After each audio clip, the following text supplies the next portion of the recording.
सच्चे देव या आप्त किसे कहते हैं, तो आप्त का अर्थ होता है निर्दोष व्यक्तित्व, अर्थात जो 18 दोषों से रहित होते हैं उन्हें आप्त कहते हैं। ऐसे आप्त वीतरागी, सर्वज्ञ और हितोपदेशी उनकी सावक पूजन करता है। तो पूजन किसे कहते हैं, इसके बारे में हम आज समझते हैं। पूजा का शाब्दिक अर्थ हुआ करता है, पू धातु से यह पूजा शब्द बनता है, जिसका अर्थ होता है अर्चना करना। आराध्य आदि के गुणों का गुणानुवाद करना पूजा कहलाती है। हम जो जिन्हें आराध्य मानते हैं, ऐसे आराध्य प्रभु की जो गुणों के प्रति अनुराग रहता है, उनका गुणानुवाद करना वह पूजन कहलाते हैं।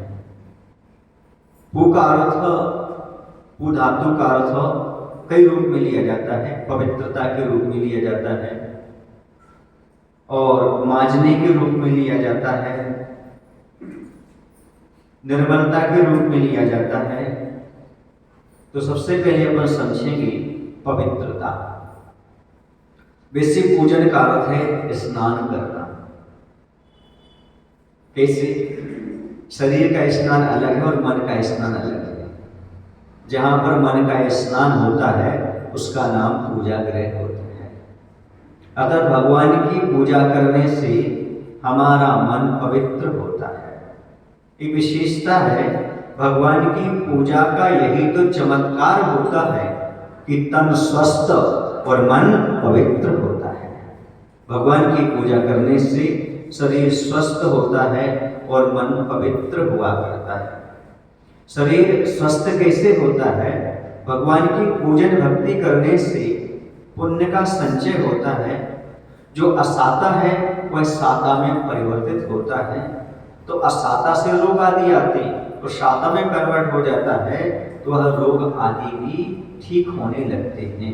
इसलिए भगवान की भक्ति करने से क्या होता है? मन पवित्र हो जाता है, तन स्वस्थ हो जाया करता है। ये पवित्रता के अर्थ में है। दूसरी बात ये आती निर्मलता। मन में निर्मलता आ जाती है, हमारा मन निर्मल हो जाता है। किसी प्रकार का जो मन हमारे मन में आत्मा में विद्यमान है, कर्म का मल कह लो, विकारी भाव कह लो, वह सब दूर होते हैं। क्योंकि भगवान की पूजन से काम वासना समाप्त होती है और मनोकामना पूर्ण होती है।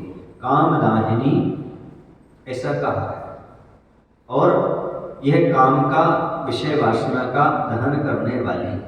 और काम दुही और काम धेनु के समान, ऐसा समंत महाराज ने कहा।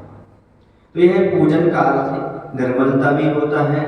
पूजन का अगला अर्थ मांजना भी होता है। जैसे आप बर्तन को मांज करके उपयोग में लेते हो, उस प्रकार प्रतिदिन अपना मन अशुद्ध हो जाता है, उसको यदि पूजन करते हो तो निर्मल और पवित्र हो जाता है। आचार्य कहते हैं पाप प्रणालिका, ग्रस्त जीवन में 5 पापों की नालियां बहती रहती हैं। हिंसा, झूठ, चोरी, कुशील, परिग्रह, ऐसे 5 पाप निरंतर ग्रस्त जीवन में होते रहते हैं। और ग्रस्त होने के बाद, शादी के बाद ये पाप और बढ़ जाया करते हैं। तो इन पापों की नालियों में प्रवेश करने वाले व्यक्ति को मन की पवित्रता चाहिए। जैसे नाली से निकल करके कोई ही व्यक्ति सीधा भोजन करने नहीं बैठता, क्या करता है? वहाँ स्नान करता है। स्नान करने के उपरांत वह भोजन करता है। ऐसा कोई है जो नाली में कभी प्रवेश कर गया हो और सीधा भोजन करने बैठ गया हो? बोलो ना। हो, आप लोगों कई बार हुआ आपके साथ। 5 पापों की नाली से सीधे भोजन कर लिए, पूजन कई जन पूजन छूट गई होगी आपकी। बोलो ना। तो वही तो कह रहा हूँ, ये नाली नहीं कह रहा हूँ जो आपके घर के बाजू में बहती है। 5 पापों की नाली जो घर के अंदर बहती है। तो ऐसा कौन व्यक्ति होगा जो नाली में प्रवेश करने के बाद सीधा भोजन करेगा? तो वही जो पूजन नहीं करता है। आचार्य कहते हैं 5 पापों की नाली से निकलने के उपरांत मन को यदि शुद्ध पवित्र बनाना चाहे तो भगवान का पूजन करो, उसके बाद भोजन करो। यही तुम्हारा संकल्प और यही तुम्हारा नियम और यही तुम्हारा श्रावकपना है। जब तक आप 5 पाप की नालियों में रहते हो तब तक अष्टद्रव्य से पूजन करना परम आवश्यक है। ये मन का स्नान करना जरूरी है। तन के स्नान से पवित्रता नहीं आती। कौन सा स्नान होना चाहिए? मन का स्नान होना चाहिए, जब तप का स्नान होना चाहिए, पूजन से स्नान होना चाहिए, तभी हमारा मन पवित्र हुआ करता है। तो यह मांझना है। बाहर से तो हम अपने शरीर को स्वच्छ कर लेते हैं, शुद्ध वस्त्र आदि पहन लेते हैं, लेकिन अंदर मन मजाकी नहीं। धर्म किया पे मजा नहीं आ रहा सो मन मजा नहीं। धर्म तो किया पर मजा नहीं, आनंद नहीं आ रहा, क्योंकि मन मजा नहीं है, पाप से सना है। पाप से सना हुआ मन आनंद नहीं दे सकता। यदि मन मज जाए, बर्तन को ऊपर ऊपर से मांजते कि अंदर से मांजते हो? अंदर से नहीं मांजोगे, दूध डालोगे फट जाएगा, भोजन बनाओगे विकृत हो जाएगा। इसी प्रकार से आप पूजन करते हो, लेकिन मन को भी पवित्र बनाने की आवश्यकता है। मन यदि पवित्र और निर्मल नहीं होता फिर पूजन का कोई प्रयोजन नहीं, क्योंकि पूजन का एक ही प्रयोजन है कि हमारा मन मज जाए, साफ हो जाए, ताकि उसमें जो कुछ भी चीज आए तो वह पवित्र बनी रहे। सारी चीजें पवित्र क्यों हो जाती है हमारे मन में आकर के? अपवित्र क्यों हो जाती हैं? इसलिए हो जाती हैं कि हमने अपने मन को अंदर से हाथ डाल करके मांजा नहीं। और हाथ नहीं डाला जा सकता मन में। मन में तो मात्र स्तोत्र के माध्यम से भगवान की भक्ति करने से, कल कहा था ना, भगवान आपके दर्शन से, आपको नमस्कार करने से हमारी काया पवित्र होती है, आपको स्मरण करने से मन पवित्र होता है, और आपकी स्तुति करने से हमारे वचन पवित्र हुआ करते हैं। तो भगवान की पूजन करने का अर्थ ही है कि पवित्रता प्राप्त करना, निर्मलता प्राप्त करना, मांझना। एक और अर्थ होता है फटकना। फटकना समझते हैं आप लोग? आपके घर में सूपा तो होता है ना, सूप नहीं रहता, इसे फटकते हैं आप लोग, तो छिलका छिलका बाहर हो जाता है, अनाज अनाज सूप के अंदर रह जाता है। इसी प्रकार से पूजन का अर्थ है इस संसार में जो सार सार है उसको ग्रहण कर लेना और असार को बाहर छोड़ देना, सार को छोड़ देना। यह भी पूजन का अर्थ हुआ करता है। सार सार को ग्रहण करना, असार को फटकार देना। पूजन करने वाला श्रावक ऐसा ही बुद्धिमान होता है। संसार में जो उपयोगी है, जिससे कल्याण होने वाला है, उसको ग्रहण करता है, बाकी सारी चीजों को छोड़ देता है। कुछ लोग ऐसे हुआ करते हैं, असार को तो ले लेते हैं और सार को छोड़ देते हैं। यानी मुनि महाराज के प्रवचन हो रहे हैं, उनको तो अपने अंदर सेव नहीं करेगा, किसी ने बुरा कह दिया, आप शब्द बोलते हैं, उसको सेव कर लेता है। लेकिन नहीं, जो भगवान की पूजन करने वाला है, किसी की अपशब्द को, गाली को, अपमान को वहीं भूल जाता है और गुरु के प्रवचन को, उपदेश को हमेशा जीवन में याद रखता है। पूजन करने की यही तो सार्थकता है। इसे सम्यक्त वर्धनी क्रिया कहा गया। इससे सम्य दर्शन की उत्पत्ति होती है, और सम्य दर्शन यदि पहले से उपलब्ध हो जिस किसी को, तो उसकी वृद्धि होती चली जाती है। यह अनुसंधान की एक, आत्मचिंतन की एक प्रक्रिया है। हम आत्मचिंतन कैसे करें, हम आत्मसंधान कैसे करें, अर्थात अनुसंधान, अपनी खोज कैसे करें, पूजन के माध्यम से ये सब हमारे लिए ज्ञात होता है। अनादिकाल से जग में स्वामी ने जल से शिष्टा को माना, आगे सम्यक रत्नात्रय जल से निज को नहीं पहचाना। अभी हमने लिया नहीं होगा, ये हम अपने आप का शोधन करते रहते हैं। पूजन में स्वाध्याय भी चलता रहता है। यदि पूजन को आप भावों के साथ करते हो, एक एक शब्द पर ध्यान देते हो, तो स्वाध्याय और आत्म मनन चिंतन भी उस पूजन में हो जाया करता है। भगवान के गुणों को देखते हुए अपने गुणों का आकलन हो जाता है, अपने अवगुणों का आकलन हो जाता है कि हमारे पास कितने अवगुण हैं, हमें कब गुण प्राप्त करना है।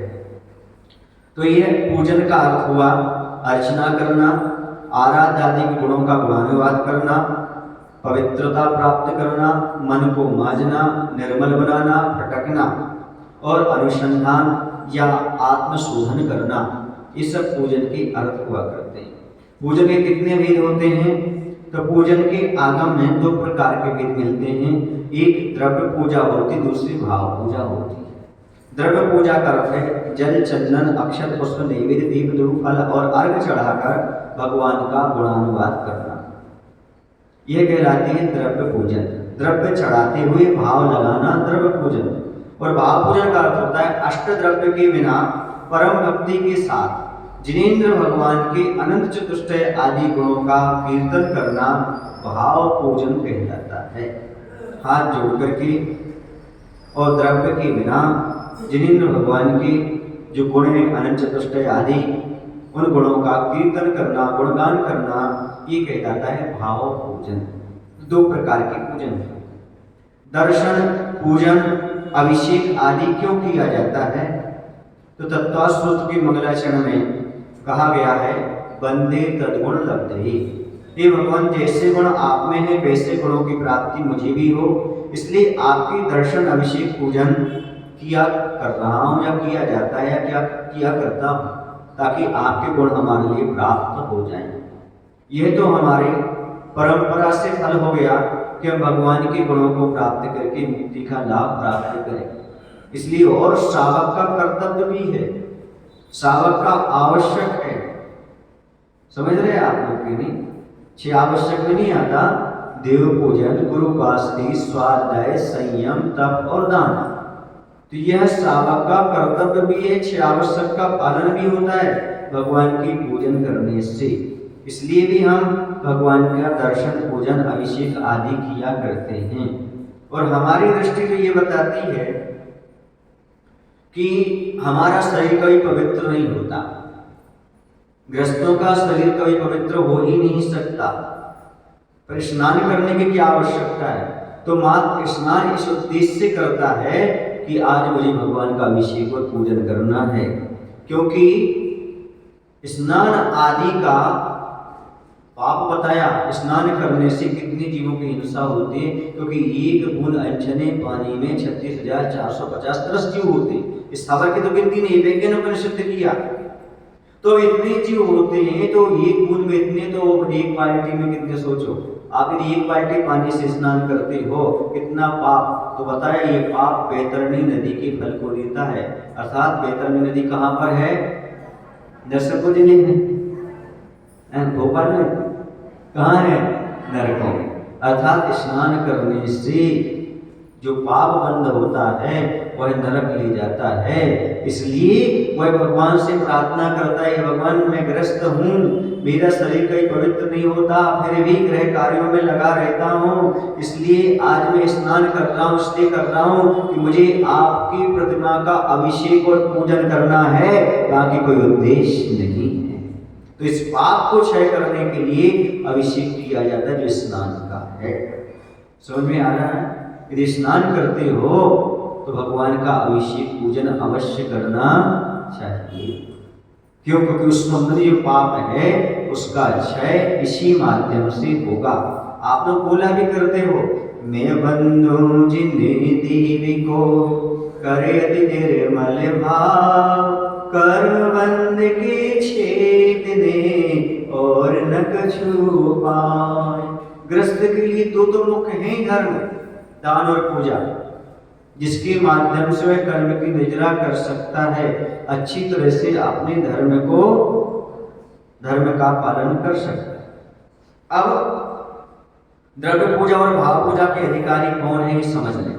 द्रव्य पूजा एवं भाव पूजा दोनों के अधिकारी गृहस्थ श्रावक हैं, और भाव पूजा के अधिकारी मात्र श्रवण, आचार्य, उपाध्याय, साधु, परमिष्टि हैं। आर्य का इलक, शल्यक एवं छल्लिका भी है, क्योंकि वो अपने पास कोई द्रव्य नहीं रखते। लेकिन जो द्रव्य रखते हैं वो द्रव्य चढ़ा करके, जैसे ग्रस्त हैं तो द्रव्य चढ़ा करके ही भाव लगाएं, वही उनकी द्रव्य पूजन है, वही उनकी भाव पूजन है। यदि कोई ऐसी कंडीशन आ जाती है द्रव्य आप छू नहीं सकते शुद्धक आदि में, तो भले आप स्तुति पढ़ लें या कहीं अन्यत्र हैं, आप छोला के कपड़े आपके पास नहीं है तो बाकी मत समझिए आपके हम भाव पूजा कर लें। ग्रस्त के लिए भाव पूजा वही बताई है, अष्ट द्रव्य चढ़ाते हुए अच्छे भाव करना। भाव लगाना, वही उसकी द्रव्य और भाव पूजन है।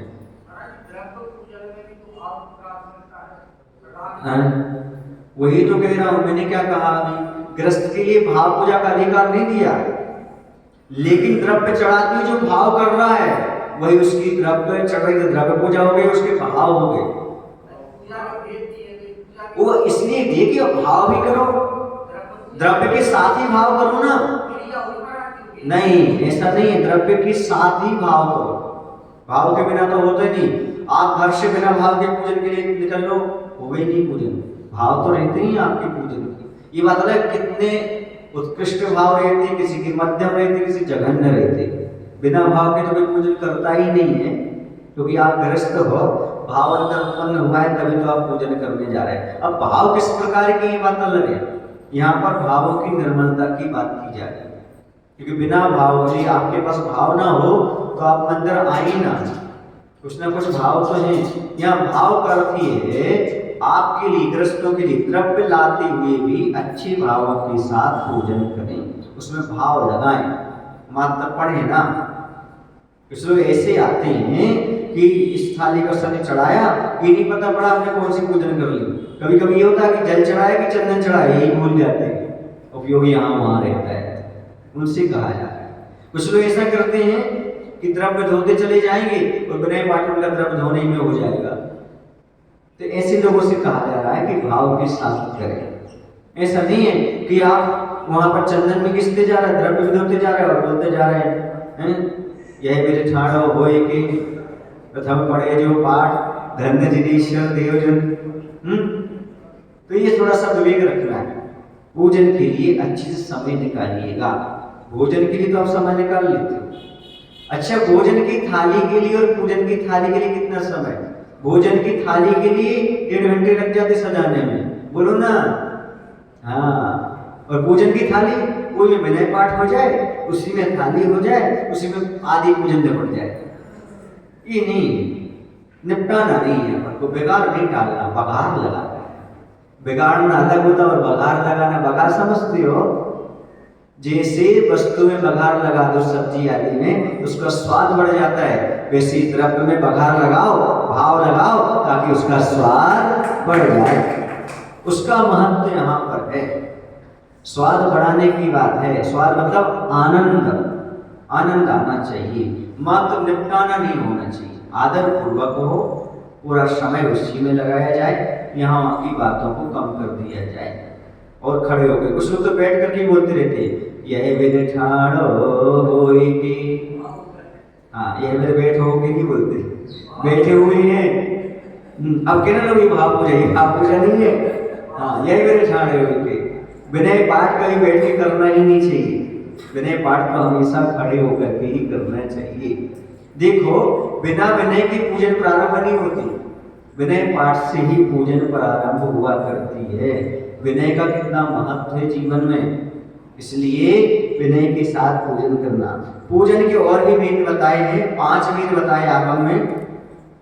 नित्यम है पूजन, प्रतिदिन शक्ति के अनुसार अपने घर से अष्टद्रव्य ले जाकर जिनालय में जिनेंद्रियों की पूजन करना। चैत्र और चैत्यालय, चैत्र माने प्रतिमा, चैत्यालय माने मंदिर बनवाकर उनकी पूजन के लिए जमीन जायदाद देना तथा मुनियों की पूजा करना, यह नित्यमय पूजन कहलाती है। मंदिर जी के लिए जमीन आदि प्रदान करना, ये भी पूजन है। धर्मशाला के लिए जमीन देना, ये भी पूजन है। समझ रहे हैं आप लोग की नहीं? अकेला द्रव्य चढ़ाना पूजन नहीं है, एक थाली का दूसरी थाली में परिवर्तन से पूजन नहीं है। अपने घर से लेकर के जाता है, उसके परिणाम अलग ही रहते हैं। घर से द्रव्य लेकर के जाओगे, उसके परिणाम अलग ही रहेंगे, भाव भी अलग रहेंगे। तो प्रतिदिन शक्ति के अनुसार अपने घर से अष्टद्रव्य ले जाकर के जिनालय में जिनेंद्र भगवान की पूजन करना, चैत्य चैत्यालय प्रतिमा जी की स्थापना करना और मंदिर का निर्माण करवाना, उनके लिए जमीन आदि देना, वेदी आदि बनवाना, ये सब और मुनियों की पूजा करना, ये नित्य महापूजन कहलाती है। ये प्रत्येक ग्रस्त को प्रतिदिन करना है, योग्य बताया गया। दूसरी आती चतुर्मुख पूजन। मुकुटबद्ध राजाओं के द्वारा जो जिन पूजन की जाती है उसे चतुर्मुख पूजा कहते हैं, क्योंकि चतुर्मुख बिंब विराजमान करके चारों ही दिशाओं में पूजा की जाती है। बड़ी होने से इसे महापूजा भी कहती है। ये सब जीवों के कल्याण के लिए की जाती है, इसलिए इसे सर्वतोभद्र पूजा भी कहते हैं। समझ गए ना? ये तीसरे प्रकार की कल्पवृक्ष पूजा, जिसे आप कल्पद्रुम विधान बोलते हो। द्रुम माने होता है वृक्ष, कल्पद्रुम यानी कल्पवृक्ष पूजा। याचकों की उनकी इच्छानुसार दान देने के पश्चात चक्रवर्ती अनंत भगवान की जो पूजन करता है उसे कल्पवृक्ष पूजन कहते हैं। वह किमिक्ष दान देता है, जो चक्रवर्ती बनकर के पूजन विधान करता है, समूषण की रचना करता है, उस समय समूषण में वह पूजन करता है, विधान करता है, तो क्या होता है वह कल्पवृक्ष। क्यों? क्योंकि कल्पवृक्ष पूजन कर रहे हैं तो कल्पवृक्ष के नीचे तो भगवान को विराजमान करेंगे। समूषण जैसी रचना करके और भगवान की पूजन करता है, और जो भी जो मांगता है उसको वह दान देता है। कि चक्रवर्ती किमिक्षिक दान देकर के भगवान की पूजन किया करता है। अष्टानिक पूजा, अष्टानिक पर्व में जो जिन पूजा की जाती है वह अष्टानिक पूजा कहलाती है। ये कब की जाती है? पर्व के समय पर की जाती है। अष्टानिक का पर्व जब आता है। इंद्रध्वज पूजा, इंद्र आदिकों के द्वारा जो जिन पूजा की जाती है वह इंद्रध्वज पूजा है। ये अभी आप लोगों ने जो विधान किया ना इंद्रध्वज, वो यही है ऐसा। तो ये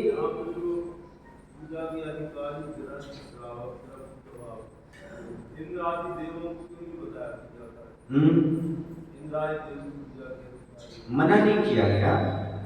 यहाँ पर चूंकि ग्रस्तों को उपदेश दिया जा रहा है, नीचे जो डिटेल से खोला गया उसमें पूरा का पूरा आ गया ऐसा।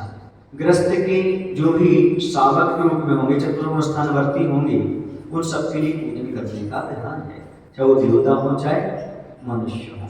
क्योंकि ग्रस्त के आवश्यक है, उन्हें ग्रस्त नहीं कहा जाता। देवता को क्या नहीं कहा जाता? ग्रस्त नहीं कहा जाता। ग्रस्त के 6 आवश्यक में देव पूजन का प्रकरण चल रहा है, इसलिए यहाँ पर मनुष्यों के लिए लिया गया। समझ गए आप लोग?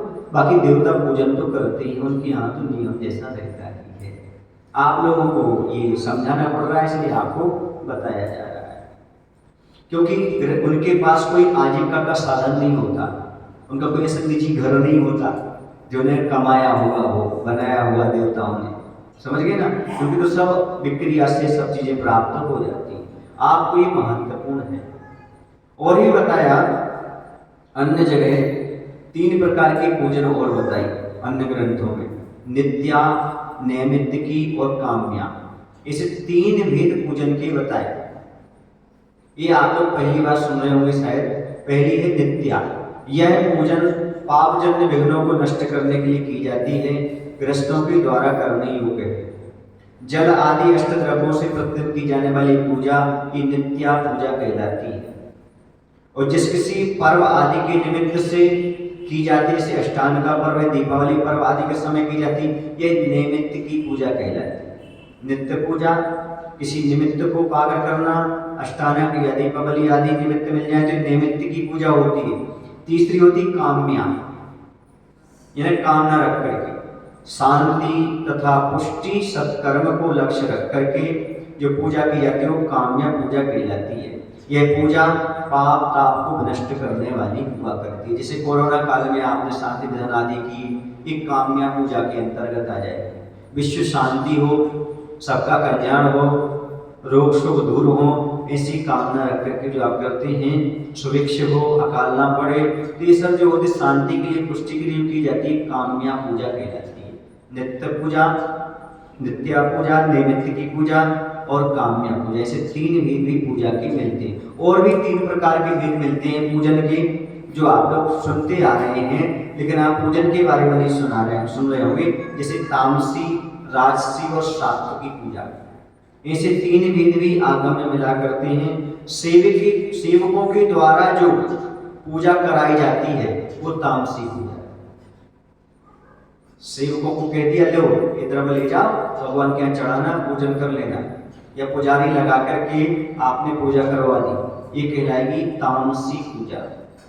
और सामान्य बंधुजनों के द्वारा जो की जाती है पूजा, वो राष्ट्रीय पूजा, वो समाज में, राष्ट्र में, परिवार में या जो सम्मान को प्राप्त है, सम्मानी लोगों से पूजा कराना, ये राष्ट्रीय पूजा होती है। तो जो इंद्रों के द्वारा की जाती है या इंद्र बन के की जाती है, वह कहलाती है सात्विकी पूजा।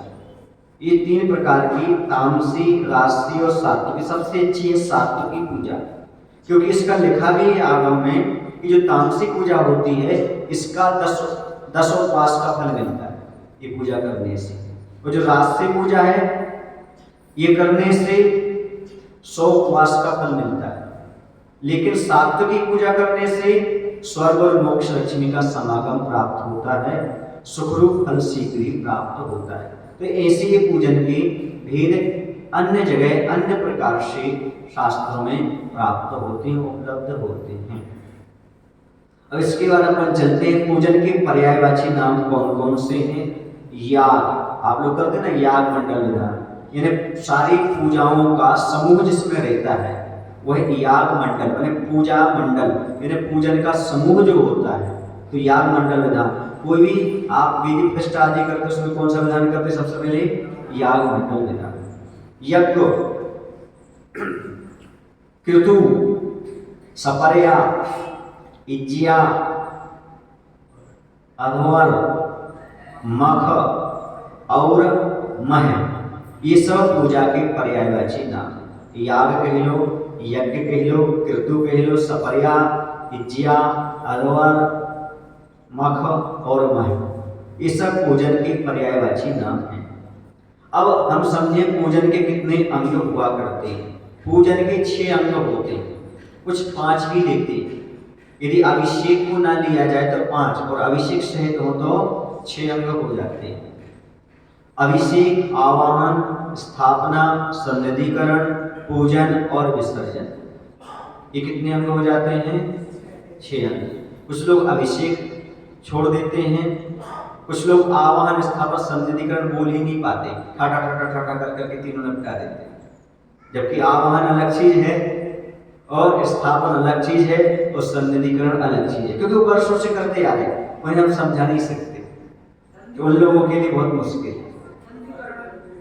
सन्निधिकरण लास्ट में नहीं करते, और सन्निधिकरण मालूम नहीं है, पता। अभी एक चीज को खोलते जा रहे, बताएंगे आपको क्या किसे बोलते आवाहन, किसे बोलते स्थापन, किसे कहते सन्निधिकरण, सब अभी आप चिंता मत करो, सारे के सारी चीजें आपके सामने आने वाली हैं, एक एक करके समझाएंगे, ठीक है ना।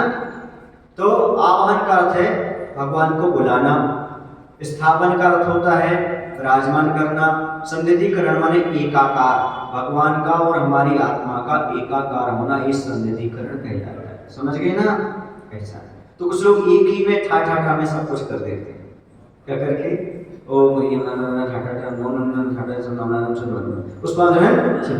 मालूम नहीं पड़ता ने बीच में क्या बोल दिया, क्योंकि वो अनादिकाल से, मतलब जब से पूजन कर रहे हैं इसी प्रकार से कर रहे हैं। तो समझना है हमारे लिए, यही तो समझना है। आज तक पूजन का समीचीन फल क्यों नहीं मिला? तो उन्होंने निपटाया है कि नहीं की ना, अलग चीजें करना अलग चीज, निपटाना अलग चीज है। एक अलग भाव हो, उत्साह हो, एक एक मंत्र का शुद्ध उच्चारण हो, क्योंकि मंत्र यदि अक्षर और मात्रा से रहित होते हैं तो विश्व की वेदना को दूर करने में सक्षम नहीं होते, उनका कोई फल नहीं मिलता। ऐसा नहीं कि आप लोग पढ़ नहीं सकते, आप समझ नहीं सकते, पर आप पढ़ना नहीं चाहते, वरना कोई व्यक्ति क्या कहेगा, इतने वर्षों से पूजन कर रहे हो, पूजन सीख रहे हैं। क्योंकि अहंकार व्यक्ति को कुछ सीखने नहीं देता, कुछ स्वीकारने नहीं देता। अहंकारी व्यक्ति अपनी गलती स्वीकारता नहीं है, और कोई अच्छे से कोई अच्छी चीज बताए तो वो उसके लिए एक्सेप्ट नहीं करता, मतलब वह सीखना नहीं चाहता। अहंकार की तासीर ही ऐसी है, आप बुरा नहीं मानना यदि आप ऐसा कर रहे हो तो, क्योंकि अहंकार की तासीर ही होती है, ना कुछ सीखना चाहता है और ना कुछ स्वीकार करना चाहता, सिखाना चाहता है। जो मैं कह रहा हूँ वो सही है। तो यहाँ पर ये कहा जा रहा है कि अभिषेक, आवाहन, स्थापन, सन्निधिकरण, पूजन और विसर्जन, ये 6 अंग हुआ करते हैं, पूर्ण अंग होना चाहिए पूजन के।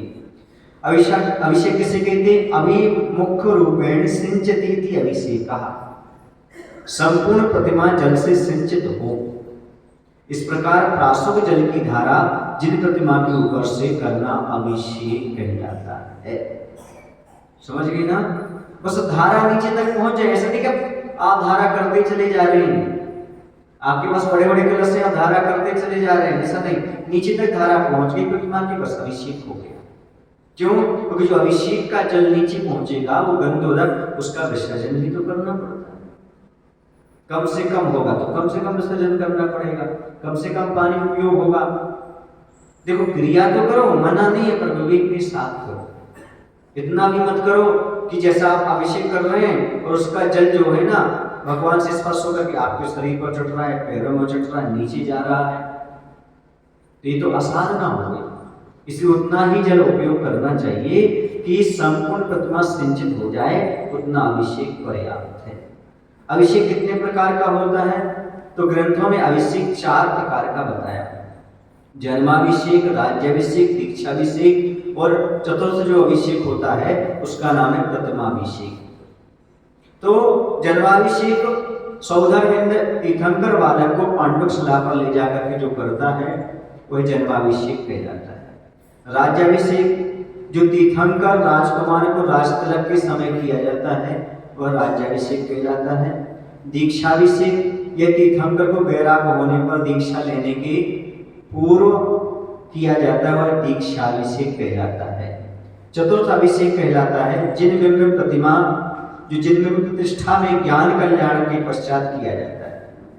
ज्ञान कल्याण हो जाने के बाद चतुर्थ अभिषेक कहलाता है जिनमें प्रतिष्ठा में ज्ञान कल्याण के पश्चात किया जाता है। इसलिए चतुर्थ अभिषेक को ही जिन प्रतिमा अभिषेक कहते हैं जो पूजन से पूर्व में किया जाता है। सुने ना, प्रतिमा अभिषेक। तो ये चारों अभिषेक मनुष्य गति की अपेक्षा लेना कोई कल्याण कहाँ होते हैं? यहीं पर होते हैं। इस प्रकार से ये 4 अभिषेक आगम में बताए हैं, इसके अलावा और कुछ भी नहीं। तो अभी आप कौन सा अभिषेक करते हो? जन्माभिषेक नहीं, जो रोज आप प्रतिमा जी का अभिषेक करते हैं प्रतिमा अभिषेक कहलाता है।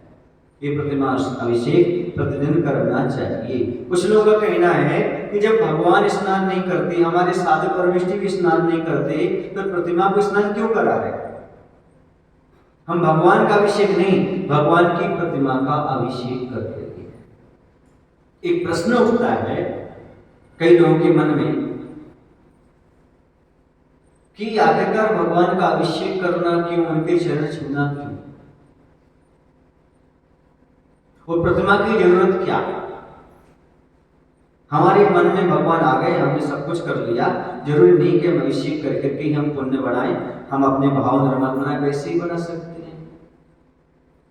सुने आप लोग, पर एक प्रश्न उठता है जिसके प्रति आपकी श्रद्धा और भक्ति है। एक हम सामान्य उदाहरण देते हैं, जैसे माँ है अपने बेटे को चाहती है, उसे देखना भी चाहती है और उसका स्पर्श भी करना चाहती है, दर्शन भी करना चाहती है और स्पर्शन भी करना चाहती है। ऐसे हम आराध्य भगवान को चाहते हैं, उनसे प्रेम करते हैं, उनके गुणों के प्रति प्रेम है, इसलिए हम उनके दर्शन भी करना चाहते हैं, उनके स्पर्श भी करना चाहते हैं। स्पर्श कैसे करें? शुद्ध वस्त्र पहन करके अभिषेक करें, यही उनका गंधोदक लें, यही उनका स्पर्श हो जाया करता है। संवत्सर जो लगता है उसमें मानस्तंभ की क्या जरूरत है? वहां तो सबके मन पवित्र रहते हैं और सामने जो साक्षात भगवान है,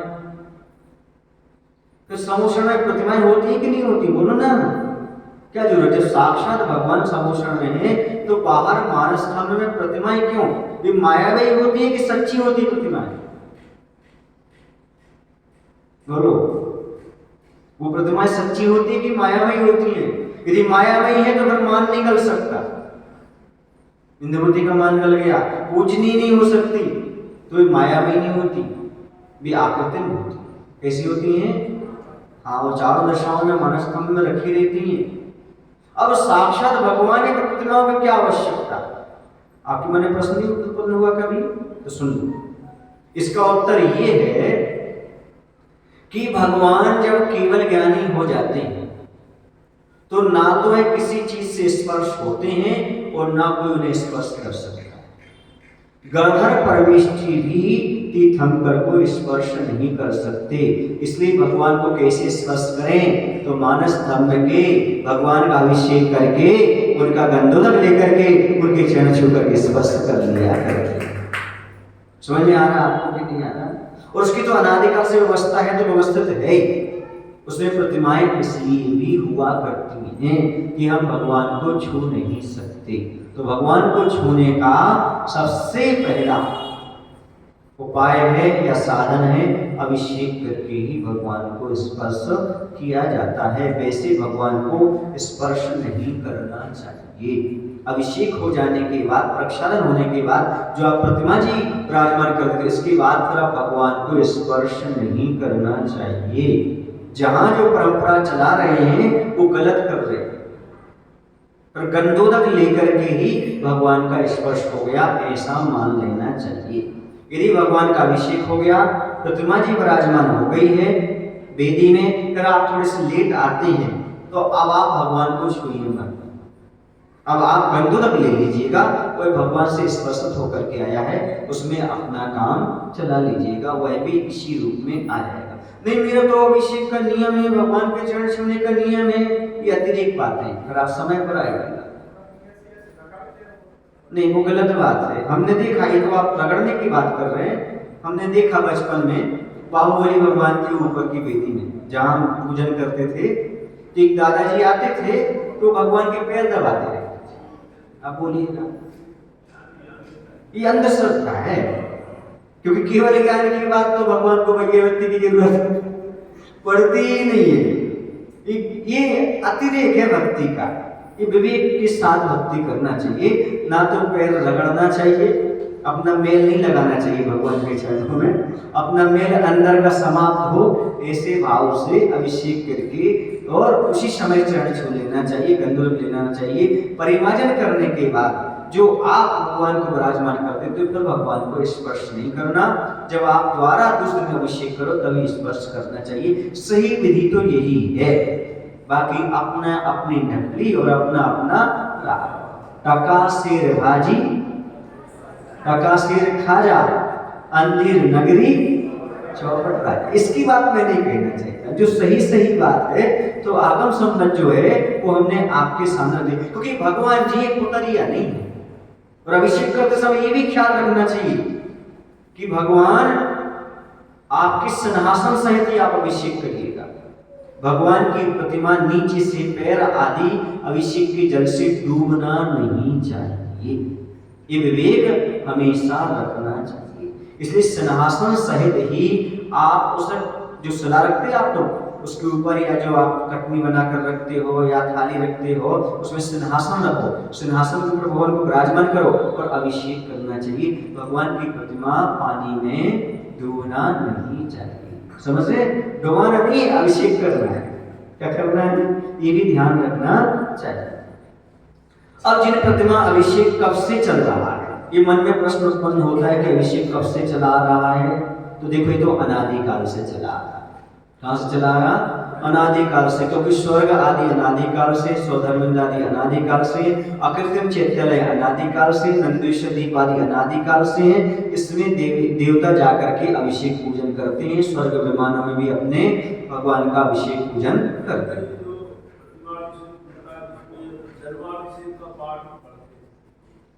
हाँ, कुछ लोग पढ़ लेते हैं, लेकिन हमारा ये सोचना है, बाधा तो नहीं है, पर ये कहना है जो अभिषेक कर रहा है वही पाठ करो ना। आप जन्माभिषेक तो भी कर नहीं रहे, तो वो क्यों कर रहे हो? ग्रस्त पांचों कल्याण कर सकता है, ग्रस्त जन्माभिषेक भी कर सकता है और जन्माभिषेक का पाठ भी कर सकता है। लेकिन अभी वर्तमान में क्या कर रहे हैं आप? पंचकर्मा में नहीं करते क्या? बोलो, जन्माभिषेक करते हो? पंचकर्मा में पांचों अभिषेक करते कि नहीं? बोलो, करते हो। निषेध तो नहीं है, लेकिन अभी कौन सा अभिषेक कर रहे हैं आप? प्रतिमाभिषेक। इसलिए मुख्यतः प्रतिमाभिषेक की होना चाहिए, वहां जन्माभिषेक का पाठ नहीं पढ़ना चाहिए। मागदंड के जो अभिषेक पाठ है उसे पढ़ना चाहिए, क्योंकि मुख्यतः प्रतिमाभिषेक की है। समझ गए? मुख्यता और गौणता हमारे जैन दर्शन में अर्कता नर्वसिद्धि, ये सूत्र है। कहाँ कौन सी मुख्यता, कहाँ कौन सी गौणता, क्योंकि अभी हम प्रतिमाभिषेक कर रहे हैं, चतुर्थ अभिषेक चल रहा है। जिन प्रतिमा का अभिषेक अनादिकाल से है, क्योंकि तीर्थंकरों के पंचकलना की आकृतिम चैतन्य अनादि निधन है। अनादिकाल से चतुर्निकाय के देव अष्टानिक पर्व में नंदीश्वर दीप जाकर के अभिषेक एवं पूजन करते हैं। इस प्रकार अभिषेक की परंपरा अनादि निधन है, ये कोई अभी की नहीं है। आचार्य पूज्यपाद स्वामी जो कि ईसा की 6वीं शताब्दी में हुए हैं, उस समय उनके ग्रंथ ष्टोपदेश आदि मिलते हैं। ईसा की 6वीं शताब्दी के लगभग उन्होंने लिखा हुआ है नंदीश्वर भक्ति में, भेदेन वर्गणा कहा सौधर्मास्तपन कर्तितामापन्ना परिचारक भावमिता शेषेन्द्रानंद चंद्र निर्मल यशसा। उन्होंने लिखा है उस पूजन में, जो नंदीश्वर जी की पूजन करने जाते हैं, उस पूजन में सौधर्म इंद्र प्रमुख रहता है, वही जिन प्रतिमाओं का अभिषेक करता है। स्नपन कर्तितामापन्ना, शेष इंद्र क्या करते हैं, तो शेष इंद्र के द्वारा बताए गए जो सौधर्म बताता है वो कार्य करते हैं। ऐसा मुख्य अभिषेक इनके द्वारा किया जाता है, सौधर्म इंद्र के द्वारा।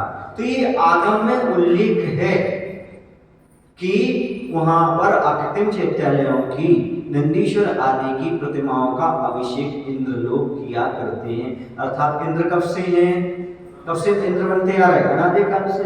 अकृत्रिम चैत्यालय कहां से है, अनादिकाल से, अनादिकाल से ही है। कुछ लोगों का कहना है अभी अभी हो गया। एक बार क्या हुआ, पथरिया में थी, पंचगणक चल रहा था, तो मुझे कोई पूजन की पुस्तक पढ़ने में आगे उसकी प्रस्तावना देखी, किसी भारत ने नाम लिखा था उसमें, तो उसको मैंने पढ़ा। तो उस प्रस्तावना में लिखा था कि ये अभिषेक तो अभी कभी से शुरू हुआ है। भगवान का अभिषेक करने से क्या मिलता है, भगवान की प्रतिमा धूल चढ़ जाती है, उसको साफ करने के लिए अभिषेक किया जाता है, ऐसा उन्होंने लिखा। तो पंचगणक चल रहा था पथरिया में, आचार्य भगवान तो वहीं थे। तो मैंने आचार्य से, या ये कहो कि आचार्य के सानिध्य में मैं था, चूंकि अजय सागर जी, पुरुषोत्तम सागर जी और मैं तीनों समय पथरिया में थे, और आचार्य सागर से आए थे। वहां पर भूमिका बनाई थी शीतकाल में, तो पंचगणक प्रतिष्ठा आचार्य की आगवानी की और अच्छे से पंचगणक स्थान में संपन्न हुआ। तो उस समय मैंने आचार्य से कहा, पंडाल की ओर जा ही रहे थे, तो मैंने कहा आचार्य अभी एक पूजन की पुस्तक की प्रस्तावना देखने में आ गई, इसमें लिखा था कि भगवान का अभिषेक जो करते हैं वो धूल जलाने के लिए करते हैं। मुझे कुछ समझ में नहीं आता ऐसा उन्होंने क्यों लिखा। तो आचार्य बोलते सुनो, यह भगवान की प्रतिमा की धूल जलाने के लिए नहीं, बल्कि अपने कर्मों की भूल जलाने के लिए भगवान का अभिषेक करते हैं। जो भूल है अनादिकाल के कर्म बांधे हैं, उनकी निर्जरा करने के लिए, कर्मों की धूल को जलाने के लिए अभिषेक करते हैं, ना कि धूल जलाने के लिए। क्योंकि पराचस ने कहा नंदीश्वर द्वीप में कहाँ धूल चढ़ती है, स्वर्गों में कहाँ धूल चढ़ती है, वहां भी रोज अभिषेक होता है। ये कुछ विद्वान ऐसे हो गए हैं जिन्होंने क्रियाओं को लोप करने का प्रयास किया है। तो इनकी बातों पर ध्यान नहीं देना है, बल्कि कर्म निजरा के लिए अभिषेक किया जाता है। ये हमारा कर्तव्य है। सौधर्म इंद्र आदि करते चले आ रहे हैं, अकृत्रिम चैतन्यों की नंदीश्वर आदि की होती चले आ रही है। नहीं, दोनों हाथ से एक कलश लेकर के अभिषेक करना चाहिए। आहार दान भी दोनों हाथ से करना चाहिए। जब महाराज दोनों हाथ से लेते हैं तो आपको एक हाथ से दान नहीं देना चाहिए। महिष दोनों हाथ से दान दिया जाता है और दोनों हाथ से अभिषेक किया जाता है। हमने बोला ना आपसे कि ऊपर से धारा छोड़ी जाती है और पूरा नीचे तक संचित हो जाना चाहिए। अब हो गया है और बाद में चरणों पर मत चढ़ाओ, जब समझ रहे ना, सिर से ही अभिषेक होता है। बोली महावीर भगवान की जय, आचार्य विद्यासागर जी महाराज की जय। जावाणी के बंधु, कल प्राचीन मंदिर में जैसा कि जीर्णोद्धार के लिए भूमि पूजन कार्य पूज्य मुनिश्री के सानिध्य में संपन्न हुआ और वहां पर नवीन